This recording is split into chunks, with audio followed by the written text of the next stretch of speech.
My friends, 2022 was not an easy year for everyone in the cryptocurrency world. Some have increased their fortunes, and some have lost the last of what they had. But today, I'll comfort you with one piece of news, so that 2023 would start with something positive.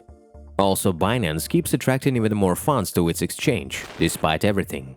You're on the Make Money channel, let's figure it all out. Let's start with the losses. The red market is not sparing even the strongest players in the industry. Some of the wealthiest investors have witnessed a sharp drop in their net worth in 2022. Founders and big investors are watching their wallets being emptied because of the bear market and the series of bankruptcies. According to the Forbes report, the largest crypto investors have collectively lost about $116 billion of their personal wealth since the beginning of March 2022. In addition, the report indicates that the loss represents the combined total capital of 17 influential people in terms of digital assets. However, out of the total number affected, more than 15 people have lost more than a half of their money since the beginning of March, and 10 names have led the list of billionaires in the crypto industry. Sam Bankman-Fried, SBF, former head of FTX, is one of the biggest losers, as his net worth plummeted from $24 billion during that period to zero in December, according to the Forbes report. Which is not surprising after what happened to his brainchild. The reports show that after the spectacular collapse of the FTX empire, SBF probably has no funds left that he could have shown in his time. Changpeng Zhao's losses amounted to a record number on this list, not including SBF. At the beginning of March, CZ's stake in Binance was about 70% with a validation of $65 billion, which fell to $4.5 billion in December. In addition, Forbes reported that Brian Armstrong, the CEO of Coinbase, had a net worth of $6 billion in March, which dropped significantly to $1.5 billion this month.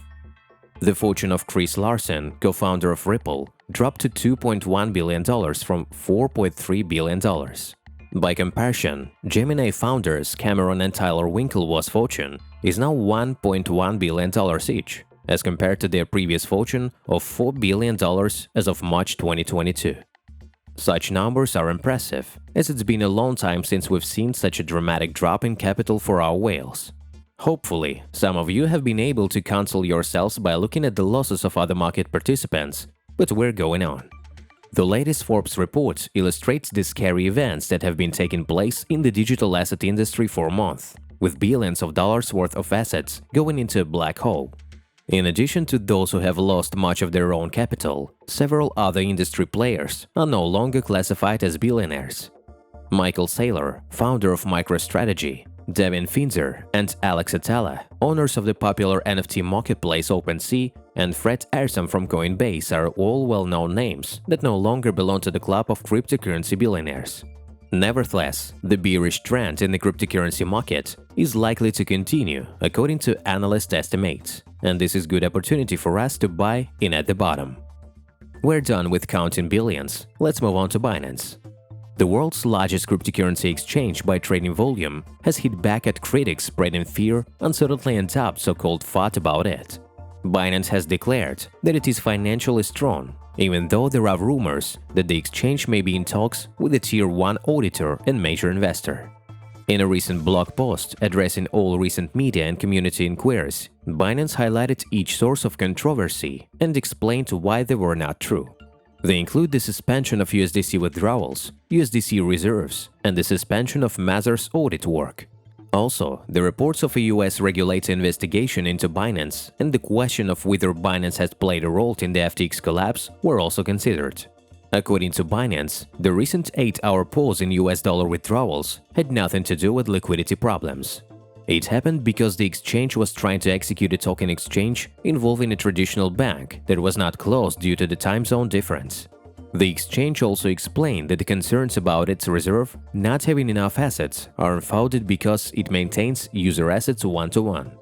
Binance follows a simple business model, the statement points out. It is done to make a profit by charging transaction fees from users. This means it separates the user assets from the company's assets and maintains a debt-free capital structure. CZ added that Binance had enough reserves to cover daily transactions and overcome any difficult cycles. This is supported by the insider information disclosed by investor Mike Alfred. Alfred's sources noted that Binance is in discussions with a Tier 1 auditor to replace Mazars. Also added the exchange might soon receive funds from a major new investor. Meanwhile, Changpeng Zhao explained the reasons why the FUD around Binance continues to gain momentum. By writing on Twitter, he indicates that Binance was still causing a fuss in the industry because some people hate centralization. He notes that this hatred for some is driven by the fact that centralized exchanges have helped accelerate the adoption of cryptocurrency. Meanwhile, others have had experiences such as losing money while trading on Binance or other problems that fuel their apathy. Nevertheless, others simply conclude that all exchanges with centralization are bad after witnessing the collapse of one player. Likewise, he writes that another reason is that some players in the industry view the exchange as competition. This makes them sponsor media propaganda to slander the exchange. CZ also notes that Binance, being one of the biggest players in the industry, is the main target of propaganda. The quote, "Writing about Binance gets you more clicks. If you write about a small exchange, you get less clicks. Size has pros and cons." As we can see, Binance's battle with the media continues, and so far it is difficult to identify a winner in this battle. But the bare facts speak for themselves. After a large volume of funds withdrawn from Binance, the exchange is functioning properly. Users are not experiencing any problems and continue to keep their funds. Many have already moved to the side of Binance, but also there are those who still spread the fear. My friends, what do you think about it? Have you withdrawn your funds from the exchange or vice versa replenished your wallet on Binance? My friends, that's all we have. Thanks for watching. Don't forget that we also have our Telegram channel, which is in the description below the video. Also, don't forget to subscribe to the channel and of course like this video. Make money.